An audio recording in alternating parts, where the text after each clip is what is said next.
10 years of evolution for losing a drag race. Hilarious. On a geologic timescale, a decade isn't even the blink of an eye, but side-by-sides tend to age like fruit flies. Over the last decade, the Polaris Ranger has gone from a roided-up golf cart to an honest-to-goodness trophy truck fighter. But not every machine has evolved from crawling on all fours to walking fully erect in the long decade since 2014. Some emerged fully formed, while others were still figuring out the intricacies of multicellular life. Such a machine is the Polaris Ranger. This is a 2014 Polaris Ranger XP900, and this is a 2024 Polaris Ranger XP1000. Except for a few cosmetic details, they're pretty hard to distinguish from each other. And that's because the Ranger was ahead of its time when it debuted, and it was so stout that over the last decade it hasn't needed much updating. This 2024 Ranger looks a little bit more purposeful than its older cousin, and it also has power steering, which was an option on the XP900. It also has another 100 cc's and another 20-odd horsepower over the older machine. But the dimensions are almost indistinguishable from each other, and the load and towing capacities are so close as to be almost the same. The 2024 will haul 1,000 pounds in the bed, so will the 14. The 24 will also tow 2,500 pounds. The 14 is 500 pounds below its younger sibling at 2,000. Even the drivetrain is pretty much the same. Both of these rigs have Polaris's PVT, continuously variable automatic transmission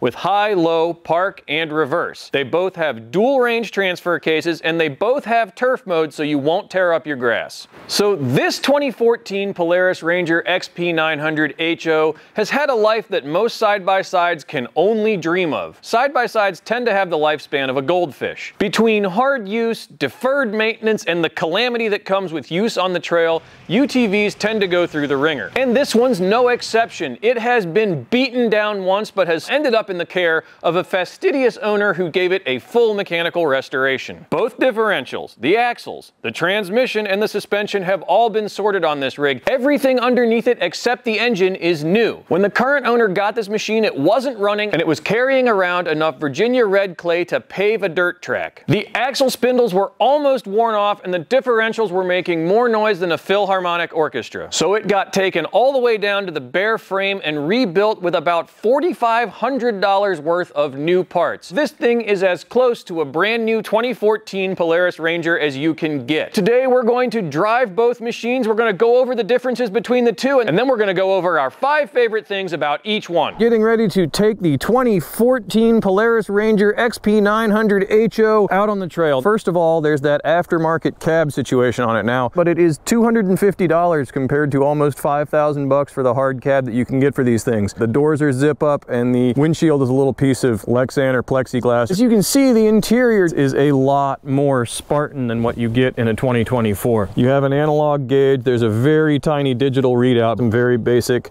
speed and RPM and engine temperature. The shifter is going to look familiar to anyone who knows their way around a Polaris. It is the traditional Polaris shifter, and it feels the same. You have turf mode, 2-wheel drive lock, 4-wheel drive lock, your headlights, all of that is familiar. Now this one does have an Inferno in-cab heater on it. You do have 12-volt adapters, and you've got a little glove box. Same tilting bed arrangement. Engine looks exactly the same, even though it's a little bit smaller and has a little bit less horsepower. This one has the original Maxxis bighorns on it. They are 27s front and 27s rear. The wheel and tire package is not as nice on the 900 as it is on the 1000. Let's get in it and go for a rip. That should be a familiar sound to anyone who's ever driven a Polaris. Yep, sounds the same. Wow, the mirror just fell off. Huh. So right away I can tell you that the suspension is a whole lot stiffer than it is in the XP1000. The brakes are excellent, I must say. I just stood on the brakes a little bit and they are fantastic. It's plenty responsive, but it's also plenty smooth for work. This is a bumpier section of track than we had up the way, and you really feel it. This suspension setup is not nearly as refined as the more modern machine. You know that this rig doesn't have power steering. I mean, there's a lot more steering effort, and the engine Yeah, although the engine only has 60 horsepower as opposed to the new machine's 82, it's still got that very kind of spunky, playful character. One of our favorite things about Rangers has always been their engine. The sound can get a little old after a while, but they are fun. They're more fun than utility rigs really have any right to be. The interior comfort is really excellent. This seat is a touch more upright. I know that I could sit here all day and be perfectly comfortable. It's really bare bones. This machine is for work. We're on 1,000 acres out here. The owner told me it rarely goes into four-wheel drive, if ever. It's usually in two-wheel lock. Steering effort is reasonably high when you get down to slow speeds like that. But boy, is it peppy. It's just super happy to really gonna go pretty quick. I love it. No frills, and it's the better for it. And even though it's got non-power steering, it's still very intuitive, very linear. It's just well sorted, well realized. It's a nice machine. It's proof that you don't have to be a well-off rancher to afford one. Good stuff, little machine. The 2024 Polaris Ranger XP1000. We've got a rhino rack, bed rack. We've got hold downs for all the accoutrements you could want. We've got a winch, 14-inch alloy wheels with 27-inch Pro Armor tires, power steering, hard doors as opposed to the zip out aftermarket doors that were on the other one. A much less Spartan interior. Dare I say truckish. Switches are in the same place. You still have your 12-volt adapters down here, which are nice and easy to reach. There's more storage. There's a little bit more contour to these seats. They've got Polaris embroidered in them, which is for more luxury. Comfort levels are about the same. Again, the exact same sound in both of these machines. So this one has TAC and Speedo and a much bigger digital readout. We're gonna go in two-wheel drive lock. You have throttle modes. So these are gonna be gentle throttle response, normal throttle response, and your sport sort of more snappy performance throttle response. The throttle response honestly was fine on the 2014, and if you didn't know you wanted this, you wouldn't know you were missing it. The other thing that this one has is a true glass windshield. This is a Polaris factory accessory. Not inexpensive. High gear, off we go. Right off, the throttle response is a little bit smoother and everything feels just a little bit tighter and a little bit better controlled because the suspension is more compliant in this one, and that electronic power steering sure is nice, boy. You don't need it in the 2014, but I think if you were working a 9-hour day out in the field, you would want that EPS. In a utility machine, when it's loaded down or when it's unloaded, if you go to use the brakes and they work, and you go to use the steering wheel and it works, then you never have to think about it again. That's an attribute you want.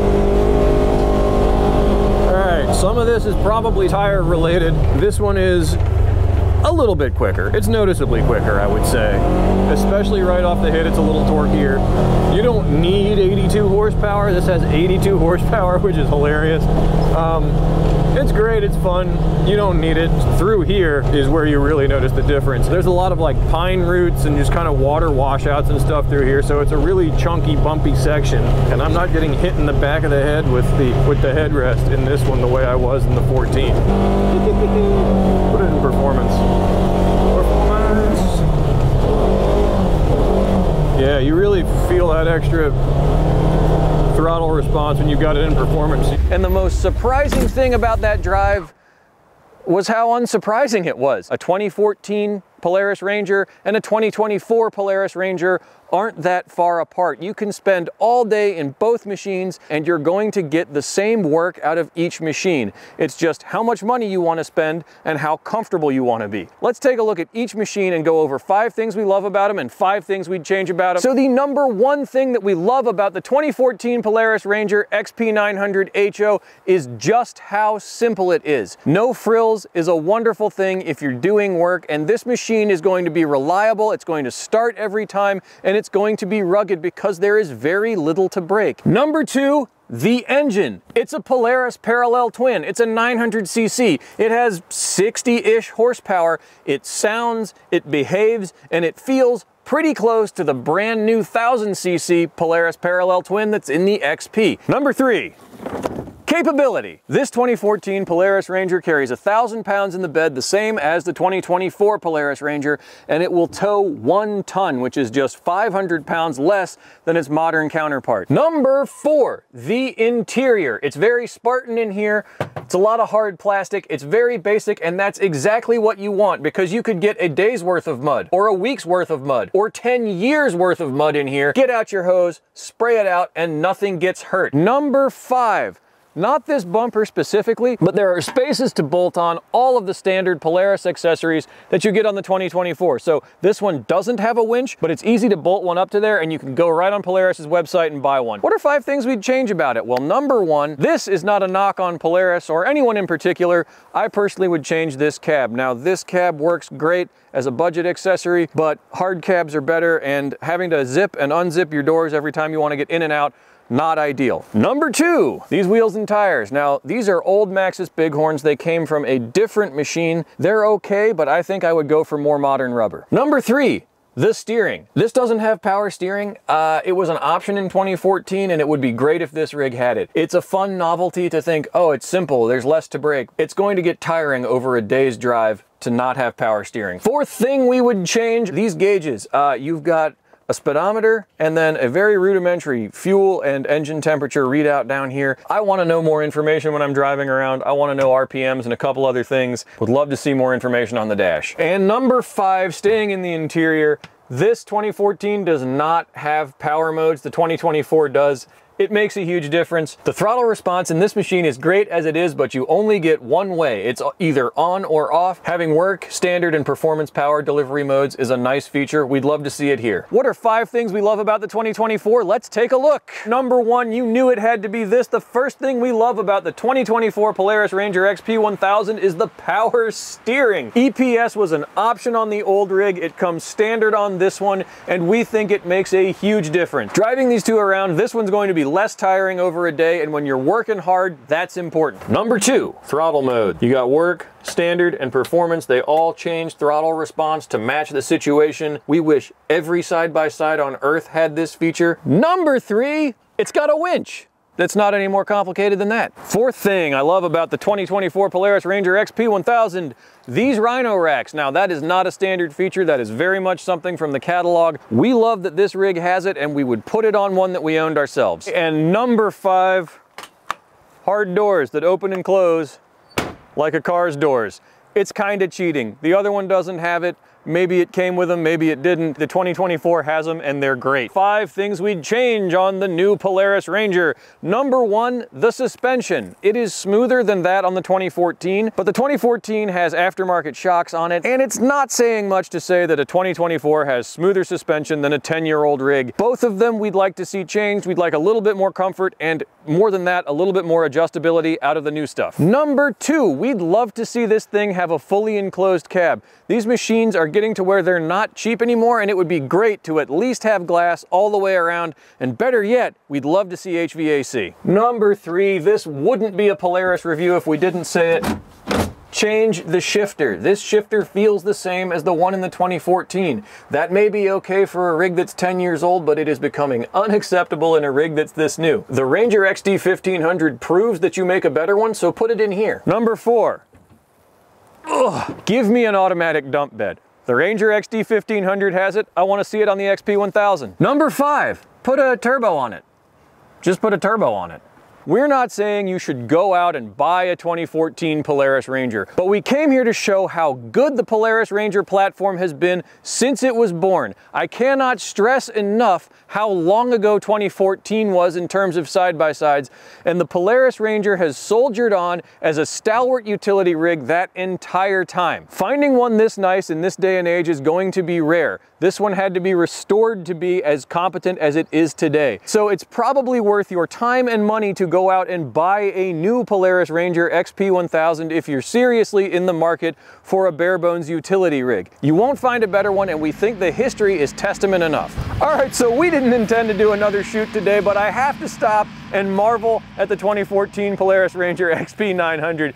We did a drag race thinking that we would get B-roll to show the difference between the horsepower of these things, and the XP900 smoked the XP1000. There were a couple times where the older tires on the XP900 saw it lose out to the XP1000, but in about 3 of 5 drag races, the older rig won. I'm flabbergasted, but if you think about it, it kind of makes sense. This rig was quoted at weighing about 1,300 or 1,400 pounds from the factory, and the XP1000 is quoted at 1,800, and that's before you account for the glass windshields front and rear, the rhino racks on it, the hard doors, the bumper, the winch. So there's another extra couple hundred pounds of stuff going on here. This rig is probably in the neighborhood of 2,000 pounds, 700-pound difference between the two of these. And this rig may have 100 more cc's and it may have 20 more horsepower, but 700 pounds is a lot to contend with. Both rigs were in 2-wheel drive with the diffs locked. Everything was the same. Both drivers had their foot completely on the floor, so nobody was chicken footing. That's just how it came out. So there you have it. 10 years of evolution for losing a drag race. Hilarious. Thanks for watching. And you can find us on all of the social media channels, Facebook, Instagram, and TikTok 7 days a week. We're on YouTube every week, and 5 days a week, head over to utvdriver.com where we've got news, reviews, buyer's guides. We will see you there.